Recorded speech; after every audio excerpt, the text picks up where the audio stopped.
Hey guys, it's me, Crazy Kembe, and I'm here again with Team Rival. Hey, what's up? Thanks for having me back, Mr. K. And today we're gonna be reviewing Kirby's Epic Yarn. A title that just recently came out for the Wii, and I don't know what I was really expecting from this game, but I came away pleasantly, surprised. Yeah. So why don't you take it away, Kembe? Tell them what the game's all about. It's your review after all.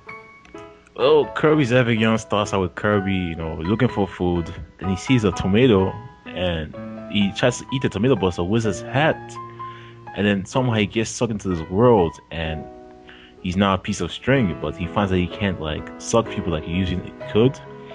And so now he has to like figure out a way to get back to his own world, and that's pretty much the story of Kirby. It might sound like the worst story ever, but please just do not judge this game based on the story and the presentation alone, because I think that this is a fantastic game and one of the best games that Wii has to offer this year. Yeah, Nintendo wise, yeah. Yeah, I mean, the premise of the game is pretty simple. You have the piece of yarn in your hand, which you control. You hold the Wiimote like the NES style, Yeah. and you whip it out, whip the string out, and you can like hit enemies and kill them.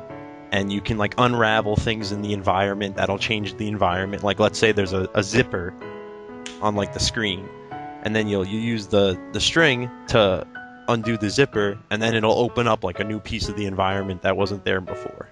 Yeah.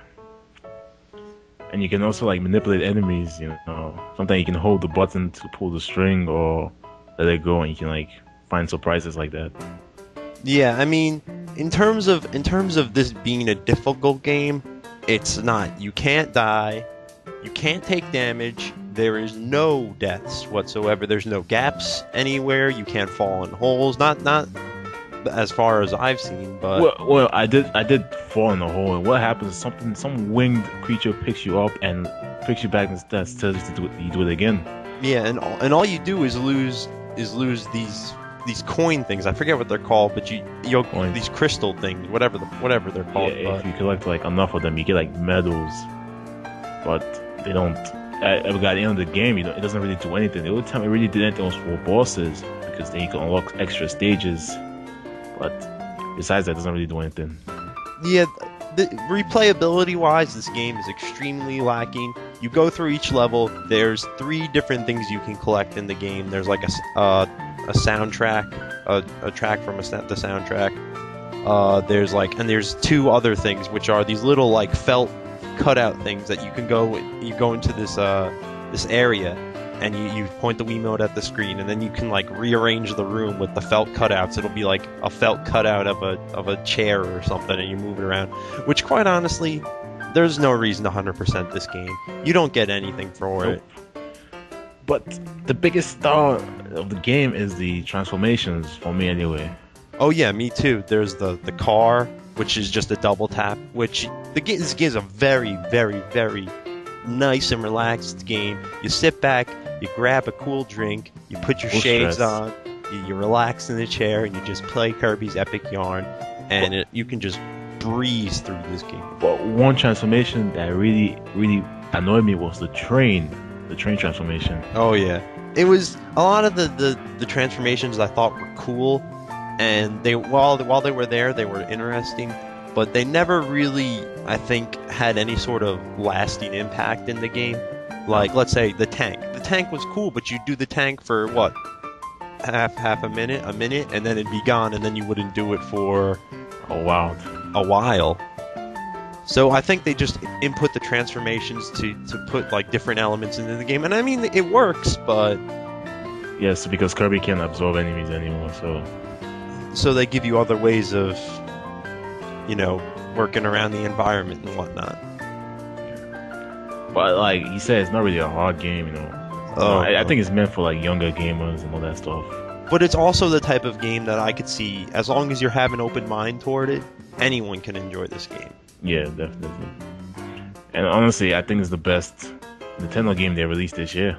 Well, what else did they release? They released Mario Metroid. Galaxy 2. Well, Metroid was second party or whatever. I don't really know what you would clarify that as. It was Mario, and then But I think we're starting to see a flaw with all of Nintendo's games. Yeah, And I don't know you if can you'll see it. if you'll agree with me. Like I said, replayability is not to be found in this game. So already the game, I'm seeing the game for $20, $30, because you can beat the game under 10 hours, and there is no reason, unless you're a completionist or an elitist or something, you have to get everything in the game. And the worst kicker is that when you get everything, you get nothing for it. You get nothing for it, and then that's the same deal in Metroid. You get nothing for completing Metroid. Well, you get hard mode if you do 100%. Well, but why would you? You've already just absolutely destroyed the game. Why would you go back and play it? Yeah, that's true. Why would you do? There's nothing to look for in hard mode. And it's not like I want Nintendo to just tack on multiplayer. Which, speaking of which, I did play the co-op in Kirby's Epic Yarn, and it was a nice touch, but it could have been executed a lot nicer, because there's times where the partner pretty much slows you down, because you're jumping and you're making these jumps, and sometimes they'll get stuck up against the wall, and then you have to move back, and it becomes frustrating. Don't really recommend playing this game co-op, but it's a solid title. Definitely a solid title. 8 or a 9 in my book if I had to assign a letter. Definitely. A number grade, I mean, not a letter grade. But most people get through this game quickly because even the bosses, you can't lose. There's no way to lose. And it's an enjoyable game. I don't think it's gonna have a lasting impression. A lot of people, I've seen a lot of reviews and stuff, and they're like, this is a great new game mechanic.